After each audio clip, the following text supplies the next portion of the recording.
My friends, there is a truth we must all come to know, not through books, not through sermons alone, but through life itself. It is this: oil only comes from the pressing.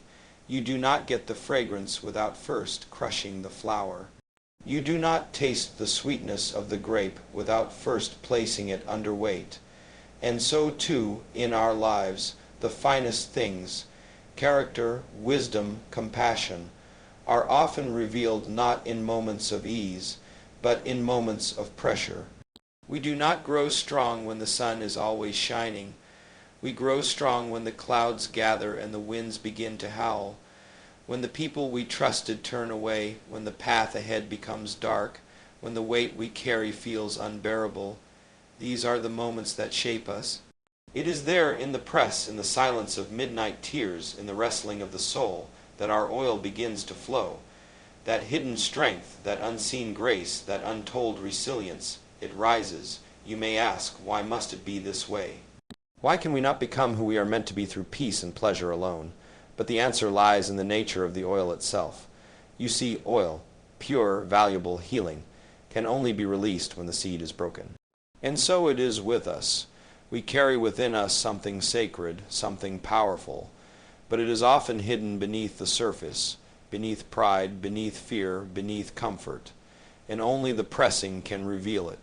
Now I am not speaking as a man untouched by struggle. I have seen days that could have drowned my spirit, nights that tried to bury my hope, but I have come to understand that those very seasons were not the end of me. They were the making of me, each heartbreak, each injustice, each long and lonely walk. They did not destroy me. They drew something deeper out of me, not bitterness but endurance, not hatred but clarity. And in time, faith, not in what I could control, but in what God could bring forth from my suffering. We live in a time where people run from pain. We numb it, deny it, distract ourselves from it, but pain has a purpose. If we are willing to sit with it, to face it, to ask it what it has come to teach us, we will find that even our deepest wounds can become sources of strength. The oil does not come without crushing. The light does not shine unless the wick is trimmed, and the soul cannot sing unless it has first been silenced.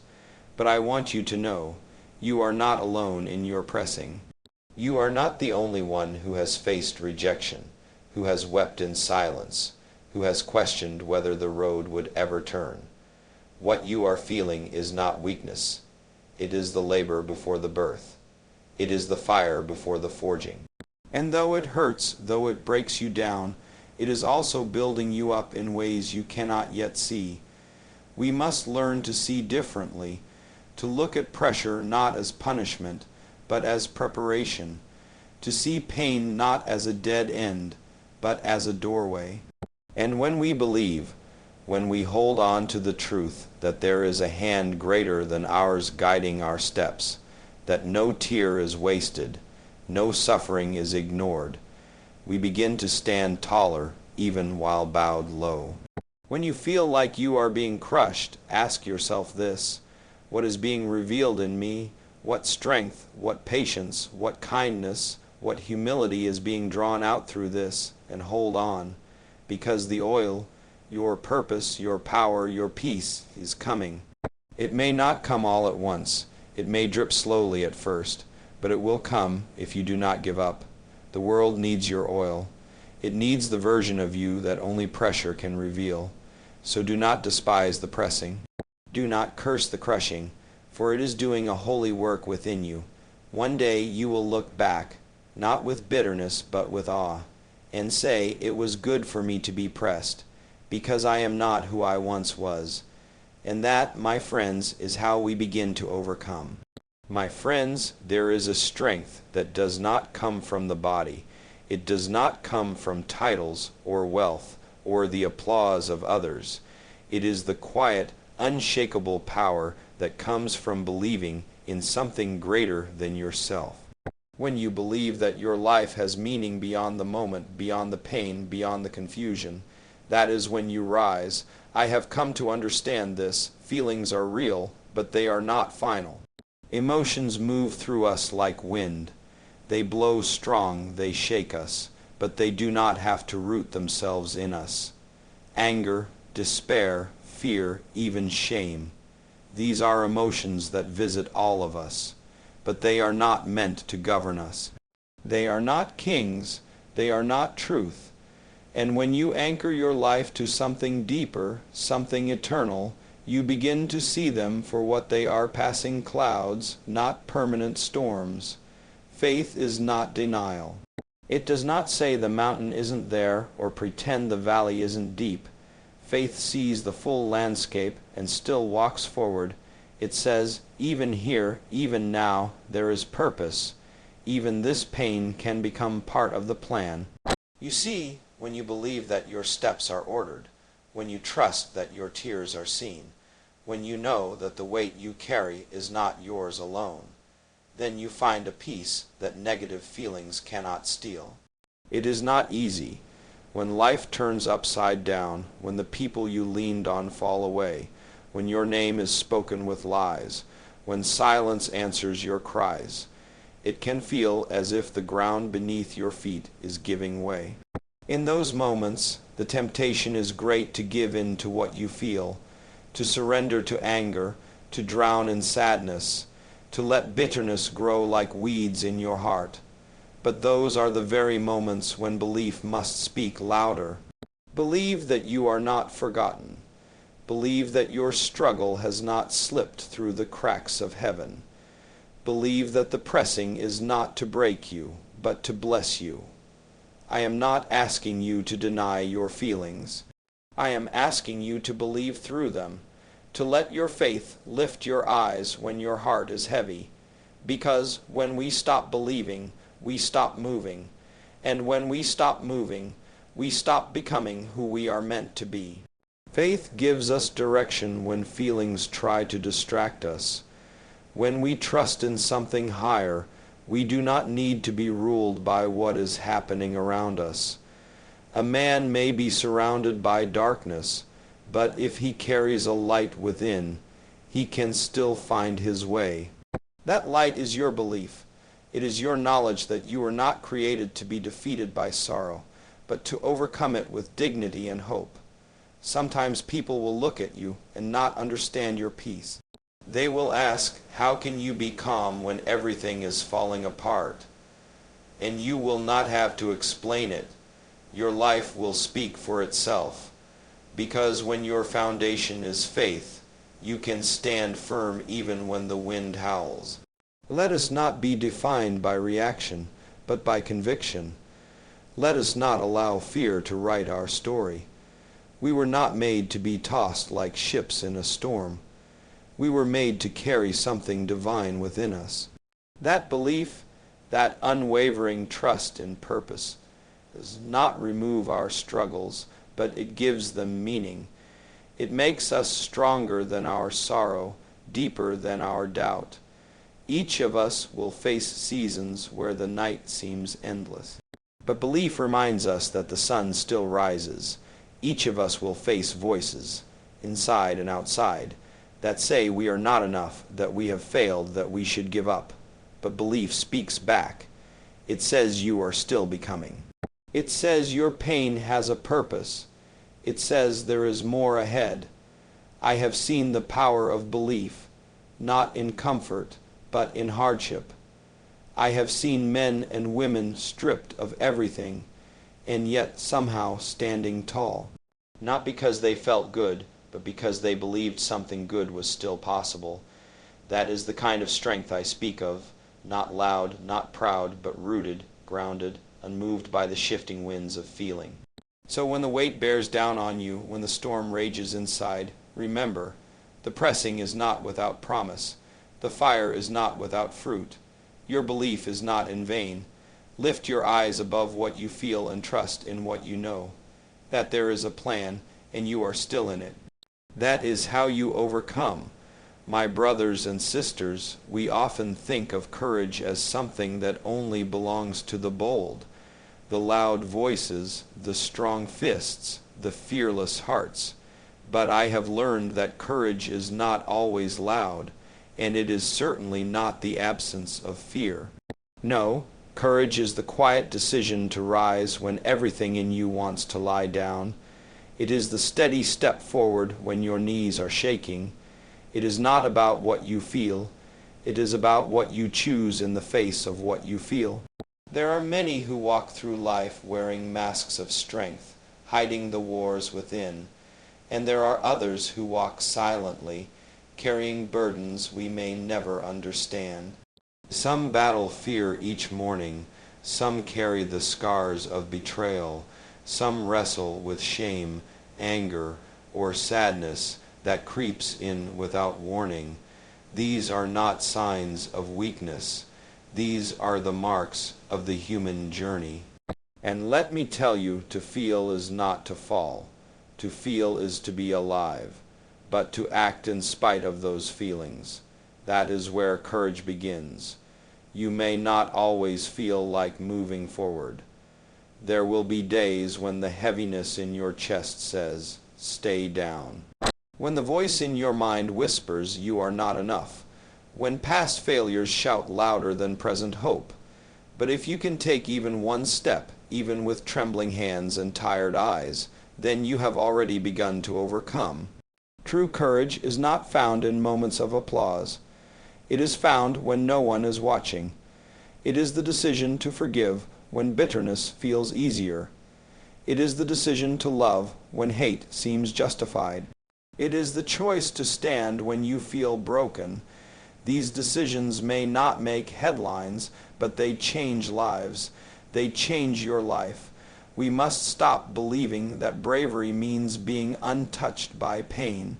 We must stop thinking that strength is the same as silence. The strongest people I have known are not those who avoided hardship, but those who faced it head on, with tears in their eyes and hope in their hearts. They did not wait for the fear to vanish. They walked through it. We all carry shadows, but shadows do not exist without light. And somewhere deep within you, there is still a flicker, still a spark, still enough to carry you through. When you take action despite the fear, when you speak truth even when your voice shakes, when you offer kindness even when your heart aches, you declare that fear will not win. You declare that negative feelings will not chain you. And yes, they will try to. Doubt will tell you that your efforts don't matter. Pain will try to convince you that you've gone too far to turn back. But I tell you this, every small act of courage chips away at that darkness. Every brave decision, no matter how ordinary it seems, is an act of rebellion against defeat. So many give up because they think courage must feel like fire. But often it feels like walking through fog, one foot in front of the other, not sure where the path leads, but trusting that movement is better than stillness, trusting that something will shift if we keep going. And that's the secret. Keep going. You are not meant to be ruled by the waves that crash inside your heart. You are meant to learn how to sail through them. And if the boat rocks, if the storm is fierce, that does not mean you are failing. It means you are human, but if you keep your eyes on something higher, if you hold fast to the belief that this moment will not last forever, then you will find the strength to endure it. Courage is built, not born. And every time you choose to show up instead of shutting down, to speak peace instead of spreading anger, to love yourself instead of loathing your weakness, you are building something unshakable inside. You are becoming someone that fear cannot control. The world needs people like that.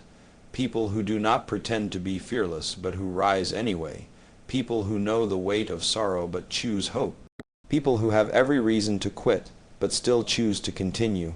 So I say to you, let the feelings come, but don't let them stop you. Let the fear visit, but do not give it a seat at your table. Let the sorrow speak, but don't let it write your story. That is how you overcome. My friends, there is a truth we often forget in the middle of suffering. Pain does not only have the power to wound, it also has the power to shape. And when we allow it, pain can become the very place where our strength is born. We live in a world that teaches us to run from pain, to fear it, to hide it beneath layers of pride or distraction. But I have learned that what we try so hard to avoid may be the very thing that carries the seed of our transformation. Pain is not easy. It is not beautiful in its moment. It leaves marks. It takes things from us. Sometimes it takes people we love, sometimes our peace, sometimes our sense of control. But pain also gives something if we let it. It gives depth. It gives perspective. It softens what is hard in us. It quiets what is loud and prideful. And over time, if we do not allow it to turn into bitterness, pain can give birth to power. Not the kind of power that seeks to dominate, but the kind that knows how to lift. Not the kind that shouts, but the kind that heals. There is a sacred kind of power in the person who has walked through fire and come out not consumed, but refined. That person understands suffering in others. That person does not rush to judge, but moves with compassion.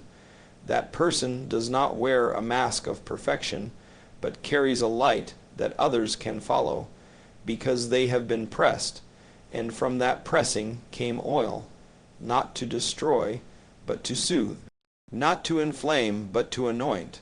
I have seen what happens when we let pain harden us. It closes our hands. It shuts our hearts. It builds walls where bridges should be. But I have also seen what happens when pain is surrendered, when it is placed in the hands of something greater. It turns into wisdom. It turns into patience. It turns into a kind of authority that no title can give. The one who has suffered and still loves. That is a powerful soul. And here is the mystery. Often, the very people who hurt you the most are the ones who have been hurt themselves. Pain not healed becomes pain passed on, but you have a choice. You can stop the cycle. You can say, "It ends with me." You can take the weight that tried to crush you and let it make you gentle. You can take the words that wounded you and let them teach you how to speak life. You can take the darkness you walked through and use it to light the way for someone else. This is not weakness. This is power. This is the kind of power that rebuilds broken communities, that restores dignity, that makes peace out of conflict. The world does not need more people who fight pain with pain. It needs people who have faced their pain, owned it, learned from it, and transformed it.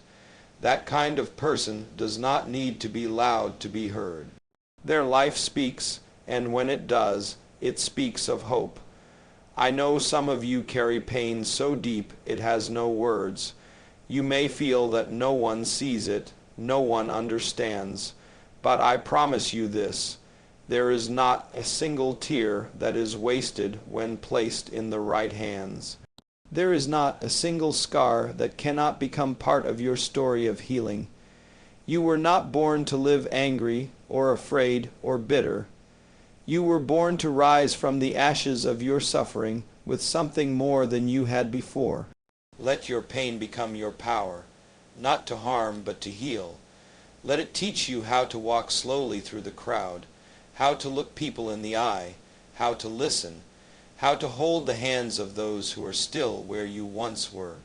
Let it teach you what strength really looks like, because it is not found in how high you climb, but in how deep you are willing to go, into the broken places, the hurting places, and come back with something beautiful. And so I tell you, do not be ashamed of your pain. Do not hide your scars. They are proof that you survived what tried to break you. And more than that, they are proof that you carry within you the power to help others survive as well. That is how you overcome.